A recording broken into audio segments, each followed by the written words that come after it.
అండి, welcome to Lakshmi Shiva Tirupati channel. Vizag లో ఉన్న కైలాసగిరికి అయితే వెళ్తున్నాము. స్టార్టింగ్ నుంచి ఎండింగ్ వరకు వీడియో ఎక్కడ మిస్ కాకుండా చూడండి, చాలా బాగా వచ్చింది.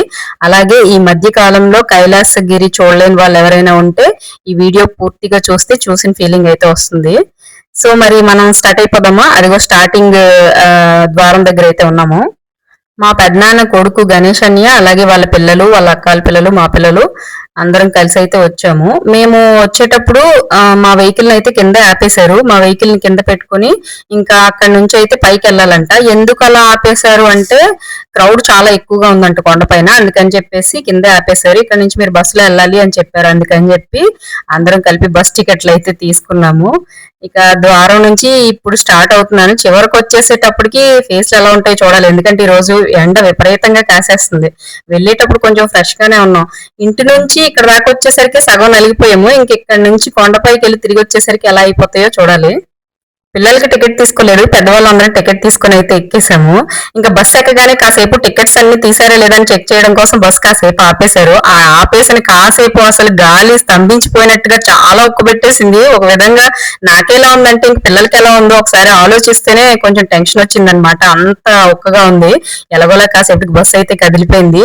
బీచ్ ఎదురుగా ఉండడం వల్ల ఏమో తెలియదు కానీ బస్సు కదలగానే ఎంత చల్లగా గాలి వచ్చిందో ప్రాణం ఒక్కసారిగా లేచి వచ్చినట్టు అనిపించింది. అదిగో దూరానికి కనిపిస్తుంది కదా, అదే మనకి వైజాగ్ కైలాసగిరిలో కొత్తగా కట్టిన గ్లాస్ బ్రిడ్జ్ అన్నమాట. దూరానికి భలే కనిపిస్తుంది. బస్సు ఎక్కిన దగ్గర నుంచి ఎండింగ్ వరకు కూడా ఆ రోడ్డు పక్కనే ఆ సముద్రపు అలలు సబ్బునొరగలాగా దూరానికి ఎంత బాగా అనిపిస్తుందో. ఒకవైపు సిటీ, ఇంకొక వైపు వాటర్. తనివి తీరా భలే అనిపించింది అబ్బా. అవును, ఒక విషయం చెప్పడం మర్చిపోయాను. బస్ ఎక్కేటప్పుడు కండక్టర్ గారు మీ ఇద్దరు పిల్లల వయసు ఎంత అని అడిగారు. ఎందుకండి అంటే అదే టికెట్ తీయాలా వద్దా అనే దాని గురించి చెప్దామనేసి అన్నారు. ఇద్దరు పిల్లల వయసే కదా అడిగారు, అందులో వింతేముంది అని మీకు అనిపించవచ్చు. అక్కడే ఉంది ట్విస్ట్.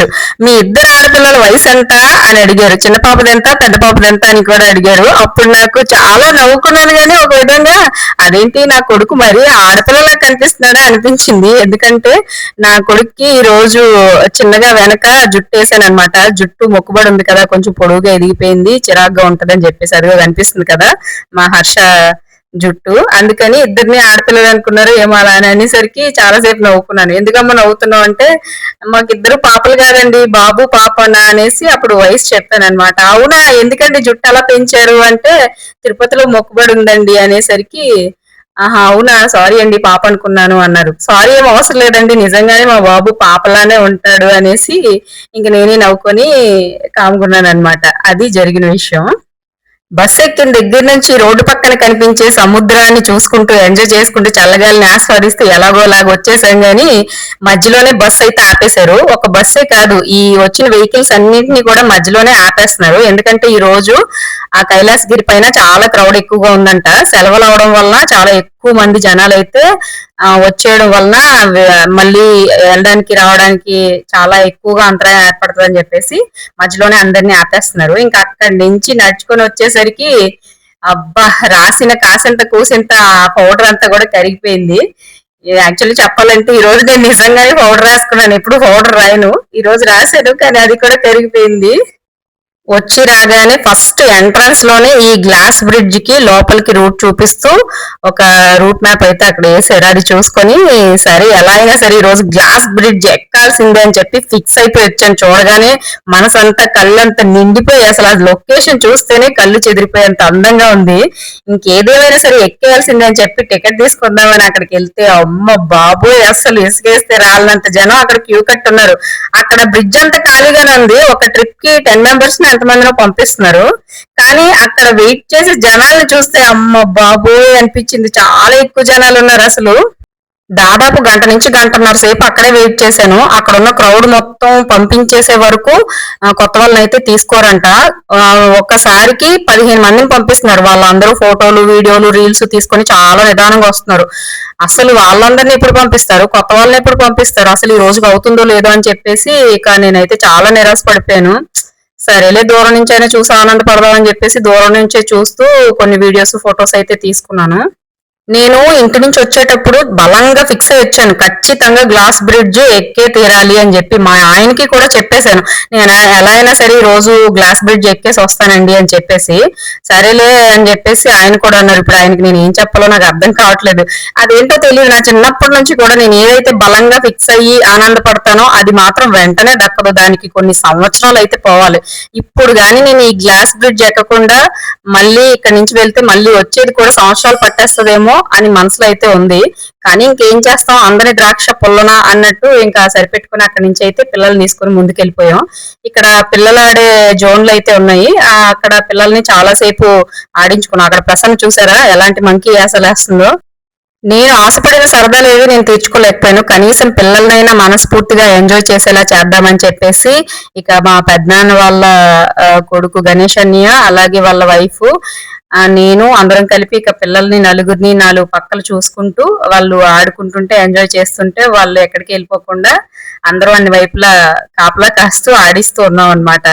వాళ్ళైతే నిజంగా చాలా బాగా ఎంజాయ్ చేస్తారు. నాకైతే అక్కడ కనిపించిన కప్ప మీద అయితే ఎక్కాలనిపించింది. ఇంకా విరిగిపోతుందేమని భయం వేసి ముందుకు వస్తే అక్కడ మూసలుగా అనిపించింది. దాని మీద కూడా పిల్లలందరూ ఉన్నారు. ఇంకా వాళ్ళతో పాటు నేనేంట్లే అని చెప్పేసి కొంచెం ముందుకు వచ్చేస్తే ఇక్కడ ట్రైన్ పట్టాలు కనిపించాయి. అదేంటో ఎప్పుడు చూసినా సరే నాకు ట్రైన్ పట్టాలు కొత్తగానే అనిపిస్తాయి. మనం జర్నీ చేసే ట్రైన్ పట్టాల మీద అయితే మనం ఎక్కువసేపు ఆడుకోలేము, ఎందుకంటే ట్రైన్ ఎప్పుడు వస్తుందా అని చెప్పి భయపడాలి. కానీ ఇక్కడ ట్రైన్ నా ముందే ఆగిపోయింది కాబట్టి చాలాసేపు ఆడుకున్నాను. ఇంకా అక్కడ నుంచి కొంచెం ముందుకు వస్తే ఇక్కడ అయితే ఒక వ్యూ పాయింట్ ఉంది. ఈ వ్యూ పాయింట్ లోని సముద్రం ఒక పక్క, వైజాగ్ సిటీ ఒక పక్క భలే కనిపించే క్లారిటీగా. కాసేపు అక్కడే ఉండి ఫోటోలు వీడియోలు తీసుకొని అక్కడ నుంచి అయితే ఇంకా ముందుకెళ్ళిపోయాం. ఎందుకంటే మేము ఎక్కడికి వెళ్ళినా కూడా పిల్లలు అక్కడే ఆడుకుంటూ ఉండిపోతుంటే చాలా సేపు అక్కడే ఉండిపోతున్నాము. ఇంక ఈసారి మాత్రం సరే ఇలాంటి వ్యూ పాయింట్లు ఇంకా ఉన్నాయి పదండి అని చెప్పేసి అనేసరికి ఇంకా అలా ముందుకైతే వెళ్ళిపోయాము. అలా వెళ్ళేటప్పుడు నాకు ఒక హార్స్ కనిపించింది, వైట్ హార్స్ అన్నమాట. చాలా బాగుంది, మొత్తం వైట్ గా ఉంది. దీనికి టికెట్ ఉంది. టికెట్ తీసుకుని ఎక్కితే కొంచెం దూరం తీసుకెళ్తున్నారు అనమాట. ఇదిగో ఇక్కడ ఒక అమ్మాయి బ్లాక్ హార్స్ మీద ఎక్కింది కదా, ఆ అమ్మాయి చాలా సేపు వీడియోలు ఫోటోలు తీసుకుంది. ఇంకా అంతసేపు పిల్లల్ని వదిలేసి నేను ఎక్కితే వాళ్ళు కూడా ఎక్కాలని అడుగుతారు. ఆ బాధలన్నీ ఎందుకులే అని చెప్పేసి ఇంక ముందుకైతే వచ్చేసాను. నాకైతే చాలా సేపు ఎక్కాలనిపించింది ఆ గుర్రాన్ని అయితే, ఎందుకంటే ఎప్పుడు ఎక్కలేదు. ఫస్ట్ సారి ఎక్స్పీరియన్స్ చేయాలనిపించింది. కానీ ఇక మా ఆయన ఉంటే పిల్లల్ని చూసుకొని నన్ను ఎక్కిస్తారు. ఇంక ఇక్కడ పిల్లల్ని నేనే చూసుకోవాలి, మా ఆయన రాలేదు కాబట్టి ఎక్కలేదన్నమాట. ఇంకా కొంచెం ముందుకు వస్తే ఇక్కడ మనకి కైలాసగిరికే హైలైట్ అయిన ప్లేస్ ఏంటి అంటే ఇక్కడ శివపార్వతి పెద్ద విగ్రహాలు అన్నమాట. అక్కడికి వచ్చేసాము. నేను కొన్ని సంవత్సరాల క్రితం అయితే ఈ విగ్రహాలను చూశాను. దాదాపు ఒక 8 ఇయర్స్ అయిపోతుంది నాకు తెలిసి. ఎందుకంటే మాకు పెళ్ళైన తర్వాత నేను ఒక్కసారి కూడా ఇక్కడికైతే రాలేదు, ఇదే ఫస్ట్ రావడం. పెళ్లికి ముందైతే చాలా సార్లు వెళ్ళాను. అప్పటికి ఇప్పటికి వైజాగ్ లో ఉన్న కైలాసగిరి అయితే చాలా అంటే చాలా మారిపోయింది. అప్పుడైతే ఓన్లీ ఈ విగ్రహాలే ఇలా ఉండేవి, ఆ తర్వాత ఇవన్నీ కట్టినట్టున్నారు. ఈ రోజు నాకు నిజంగానే కొత్తగా చూస్తున్నట్టు అనిపించింది. ఎందుకంటే ప్రతి ప్లేస్ లో కూడా ఏదో ఒకటి అయితే మారిపోయింది. నేను వైజాగ్ కి చాలా సార్లు వచ్చాను. మా అమ్మ వాళ్ళ ఇంటికి ఎప్పుడు వచ్చినా కూడా ప్రతి సంవత్సరం వైజాగ్ రాకుండా అయితే వెళ్ళను. కానీ కైలాసగిరికి రావడం అయితే రేర్ అనే చెప్పాలి. ఎప్పుడో చాలా సంవత్సరాల కిందట అయితే వచ్చాం, కానీ ఈ మధ్య కాలంలో అయితే రాలేదు. అదే బీచ్ కి అయితే మాత్రం ఎప్పుడు వచ్చినా బీచ్ ని చూడకుండా మాత్రం వెళ్ళాలి. ఎందుకంటే ఎవరికైనా ఫేవరెట్ ప్లేస్ ఏంటి వైజాగ్ లో అంటే టక్కన బీచ్ అనే చెప్తారు కదా, ఎవరు ఇష్టపడరు చెప్పండి. అలాగే మేము ఎప్పుడు వచ్చినా వైజాగ్ అయితే టచ్ చేయకుండా, బీచ్ అయితే టచ్ చేయకుండా వెళ్ళము. ఈసారి మాత్రం ఇంకా పిల్లలకి కైలాసగిరిలో నచ్చేవి ఆడుకునేవి చాలా ఉంటాయి, అందుకని చెప్పేసి ఇక కైలాసగిరికి అయితే వచ్చాము. ఇప్పటికే చాలా దూరం నడిచేసాం. ఎండ అయితే ఒక పక్క మండిపోతుంది, ఫేస్ అంతా రెడ్ గా అయిపోయింది. పిల్లల ఫేస్, నా ఫేస్, అలాగే అక్కడ ఉన్న పిల్లలందరి ఫేస్ కూడా. శివపార్వతుల్ని చూసినాక ఇంకొంచెం ముందుకెళ్తే ఇక్కడ ఒక పార్క్ ఉందన్నమాట. ఈ పార్క్ లో ట్రైబల్స్ బొమ్మలు, అలాగే ఎలిఫెంట్, ఇంకా గొరిల్లా, డైనోసార్స్ ఇవన్నీ కూడా సజీవంగా ఉన్నట్టుగా భలే కట్టారు. చాలా బాగున్నాయి అసలు ఇవి. ఇవి నిజంగానే బయట వస్తే ఎలా ఉంటాయో అలానే ఉన్నాయన్నమాట. పిల్లలు అయితే బాగా ఎంజాయ్ చేస్తారు. ఇంకా నాకు ఇలాంటివన్నీ చాలా ఇంట్రెస్ట్. ఇంక నేనైతే మరీ ఎక్కువగా మురిసిపోయిన ఇట్లు చూసి డైనోసార్ ముందుకెళ్ళి ఒక ఫోటో తీయించుకోవాలనిపించింది. కానీ అక్కడికి వెళ్ళడానికి ఎలా లేకుండా అడ్డుగా ఏదో పెట్టేశారు. సరేలే అని చెప్పేసి ఇంకా ట్రైబల్స్ తోని, అలాగే ఎలిఫెంట్ తోని, ఇంకా గొరిల్లాతో తీసుకొని ఇంకా అక్కడి నుంచి అయితే వచ్చేసాం. పిల్లలందరికీ కూడా ఫొటోస్ కూడా తీయించాము. ఇంకా అలా ముందుకెళ్ళి ఇంకేమైనా చూద్దామని చెప్పేసి ఒక దగ్గరికి వచ్చి అలసిపోయి అందరం కూర్చుంటే నాకు అక్కడ ఎదురుగా ఒక గుడి కనిపించింది. ఇది శివుడి గుడి అన్నమాట. ఈ దేవాలయం చూడడానికి చిన్నదిగా ఉన్నప్పటికీ చాలా అద్భుతంగా చాలా నీట్ గా ఉంది. గుడిది ఎదురుగా వెళ్ళి దండం పెట్టుకుందామని చూస్తే గుడి మీద నుంచి సూర్యకిరణాలు ఎంతో అద్భుతంగా కనిపించాయి. అబ్బా అదేదో స్టోరీలో చెప్పినట్టుగా భలే కనిపించాయి. సరే ఇంకా అని చెప్పేసి ఇంకా ముందుకెళ్ళి దర్శనం చేసుకున్నామని దగ్గరికి వెళ్ళి ముందు నందిని అయితే నమస్కరించుకున్న తర్వాత ఇంకా లోపల శివుణ్ణి అయితే దండం పెట్టుకున్నాను. శివుణ్ణి ఎంత బాగా అలంకరించారో అసలు ఆ శివుణ్ణి చూడగానే ఇంతవరకు చేసిన జర్నీ అంతా నిజంగా మర్చిపోయిన ఫీలింగ్ అయితే వచ్చింది. అంత అద్భుతంగా అనిపించింది. శివుని దర్శనం చేసుకుని మళ్ళీ మా వాళ్ళు ఉన్న దగ్గరికి నడిచి వచ్చేస్తూ ఉంటే ఇక్కడ ఒక చెట్టు కనిపించింది, రావి చెట్టు. అబ్బా ఎంత పెద్ద చెట్టు! అసలు ఆ చెట్టును చూసి నాకు నిజంగా ఇది ఎన్నేళ్ళు అయి ఉంటది అని కనుక్కోవాలనిపించింది తెలుసా, అంత పెద్ద చెట్టు. ఇక్కడ ఒక జ్ఞాన శిబిరం ఉంది. ఆ జ్ఞాన శిబిరం చూడగానే ఇక్కడ కాసే ఎదురెండకి అందులో పోయి కాసేపు విశ్రాంతి తీసుకొని రావాలనిపించింది. కాకపోతే మనల్ని ఎలా చేస్తారో లేదని డౌట్ తో అయితే వెళ్ళలేదు నేను. మొహానికి ఎదురుగా ఎండ కాస్తూ ఉండేదన్నమాట. ఒక పక్క చెమటతో చిరాకు వచ్చేది, ఇంకో పక్క పిల్లలు మాట్లాడే మాటలకి ఆటలాడే ఆటలకి చాలా ఎంజాయ్ గా అనిపిస్తూ ఉండేది. కైలాసగిరి కొండపైన నేను ఒక విషయాన్ని గమనించాను. ఆ విషయం నాకే అలా అనిపిస్తుందా లేదా అందరికీ కూడా అలా అనిపించిందా లేదా నా ఒక్కదానికి అలా ఫీల్ అవుతున్నానా అనేది ఖచ్చితంగా మీరు కామెంట్ లో అయితే చెప్పండి. అదేంటంటే ఇక్కడ సూర్యుడు నాకు తూర్పు వైపు అస్తమిస్తున్నట్టుగా అనిపించింది. నేను ఇప్పుడు నడుస్తున్నాను కదా, నా వెనక వైపు తూర్పు, నా ముందు వైపు పడమర, కానీ అటువైపే సూర్యుడు ఉన్నాడు, అటువైపే సూర్యుడు అస్తమిస్తున్నాడు. అది ఎలాగో నాకు అర్థం కాలేదు ఎంత ఆలోచించినా కూడా. మేబీ ఇక్కడ ప్లేస్ ని బట్టి అలా అనిపిస్తుందా అనేది కూడా నాకు అర్థం కాలేదు. మీకు ఎప్పుడైనా ఇలా అనిపించిందో లేదో నాకైతే చెప్పండి. ఇప్పుడు మనం ఎక్కడికి వెళ్తున్నామంటే ఆ దూరంగా ఒక త్రిశూలం కనిపిస్తుంది కదా, ఆ త్రిశూలం దగ్గరికి అయితే వెళ్తున్నాము. చూసారు ఎంత దూరం ఉందో, ఇంక ఇక్కడ నుంచి అక్కడ దాకా నడుచుకుని అయితే వెళ్ళాలి. అదిగో చూసారు కదా చివర. దూరం నుంచి చూస్తేనే చాలా ఆకర్షణీయంగా కనిపిస్తుంది. కెమెరాకి ఎలా కనిపిస్తుందో తెలియదు కానీ బయట చాలా క్లారిటీగా కనిపిస్తుంది పెద్దదిగా ఉండడం వల్ల. ఇక దగ్గరికి వెళ్ళి చూస్తే నిజంగా కైలాసం నుంచే ఈ త్రిశూలాన్ని చూస్తున్నావా అన్నట్టుగా అనిపించింది. ఒకవైపు సూర్యాస్తమయం, ఇంకొక పక్క చాలా పెద్ద ఆకారంలో మనకి త్రిశూలం ఎంత అద్భుతంగా కనిపించిందో. ఈ లొకేషన్ తగ్గట్టు ఆ చుట్టుపక్కల లొకేషన్ కూడా అదిరిపోయింది అసలు. నాకైతే మాటలు లేవబ్బా. ఈ ప్రదేశంలో నాకు ఏదైనా చిన్న పని ఇప్పిస్తే ఇక్కడే పని చేసుకుంటూ ఆ లొకేషన్ చూసుకుంటూ జీవితాన్ని ప్రశాంతంగా గడిపేస్తాను. అంత అద్భుతంగా ఉంది అసలు. అదేదో సినిమాలో సెట్ వేసినట్టుగా ఎంత నీట్ గా, ఎంత ప్లెజెంట్ గా, ఎంత పీస్ఫుల్ గా ఉందో. నిజం చెప్పండి, మీకు నచ్చిందా లేదా ఖచ్చితంగా కామెంట్ చేయండి. ఇక్కడికి వచ్చి చుట్టూ ఉన్న ఈ ప్లెజెంట్ లొకేషన్ చూసి ఇప్పుడు దాకా నడిచిన ఆ అలసట అంతా ఒక్కసారిగా పోయినట్టు అనిపించింది. ఒకవైపు లైట్ గా ఎండతేట కొడుతున్నప్పటికీ కూడా అది కూడా తెలియట్లేదు, అంత ప్రశాంతంగా ఉంది. అలాగే ప్రశాంతంగా గాలి కూడా వేస్తుంది. ఇంకా మా పిల్లలతో ఎప్పటికీ గుర్తుండిపోయేలాగా ఉంటాయి కదా అని చెప్పేసి సెల్ఫీలు వీడియోలు అన్ని తీసుకున్నాము.